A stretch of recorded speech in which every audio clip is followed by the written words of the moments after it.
the end of the day, I always feel like I could have done more. No matter what I accomplish, it feels like it wasn't enough. Even if I spent almost the entire day working on something, which I'll admit, I very rarely do, because it's too easy to waste a day. And while I'm actively wasting the time, it feels so fucking good. It's only once the day is ending and I'm trying to fall asleep that I look back on my day in shame and get angry at myself for all the things that I chose not to do. I always try and remind myself that how we spend our days is how we spend our lives. So thank God for tomorrow, I guess. I get to feel like this all over again.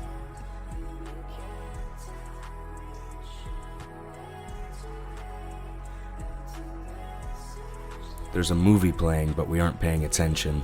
Instead, we're drinking and ignoring our problems like kids should be. No alcohol in the house, whose home is this anyway?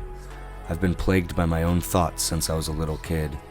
They're constantly whispering things to me that I don't agree with.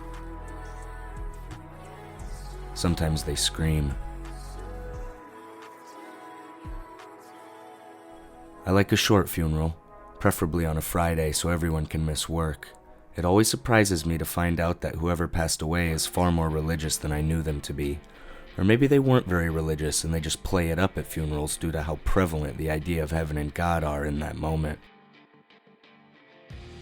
I don't want my funeral to be like that. No church hymns, no sad songs. I just want my funeral to be full of good stories and laughter, and on a Friday. I've thought many times that I might be a bad person, but those thoughts usually conclude with me deciding I'm not, or hoping I'm not, or copious amounts of cocktails along with deciding that I'm not going to be anymore. I've always hated that bad things tend to happen to bad people. The day my first friend died, I told another friend that the next day would be better because he couldn't die again. My friend told me that it would not in fact be better because tomorrow he'd still be dead. I didn't say anything for a long time after that. So whenever God blesses me with another day, I decide to make it everyone else's problem. I think I'm pretty in tune with the universe because before something bad happens, I always feel it in my gut, like something inside me is rotting. But I'm not very in tune with myself because I can never listen to that feeling.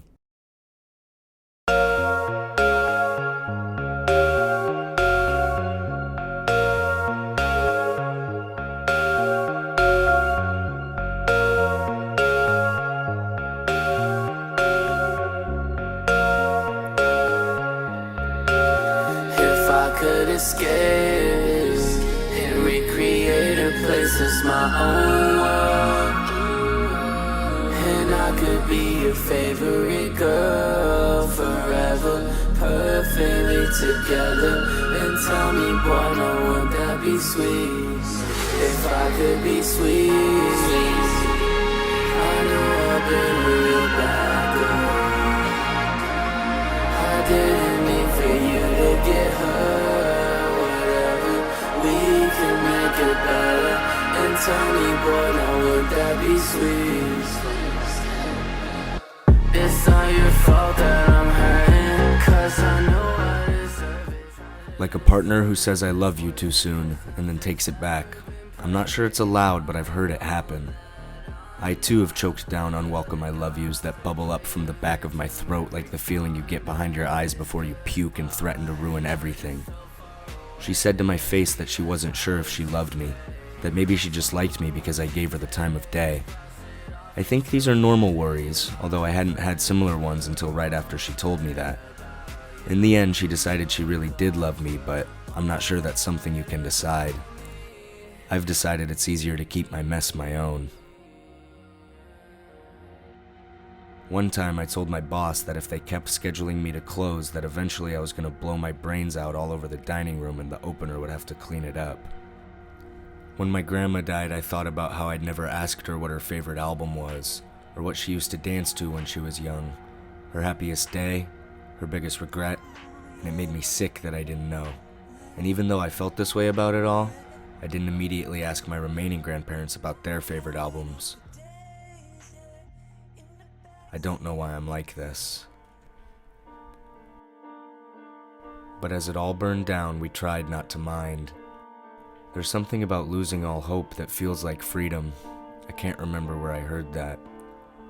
One summer I lost 8 pairs of sunglasses and believed my eyeballs were destined to fall out of my skull, followed closely behind me by the moths leaving my heart. She says that I only laugh like that when I'm drinking, and my life is an undying series of I'll do it tomorrows. Maybe tomorrow I'll bring a lawn chair to an art museum and sit and watch the people look at the paintings, waiting to see who cries first. Maybe tomorrow I'll share a drink with the sunset and a cigarette with the wind.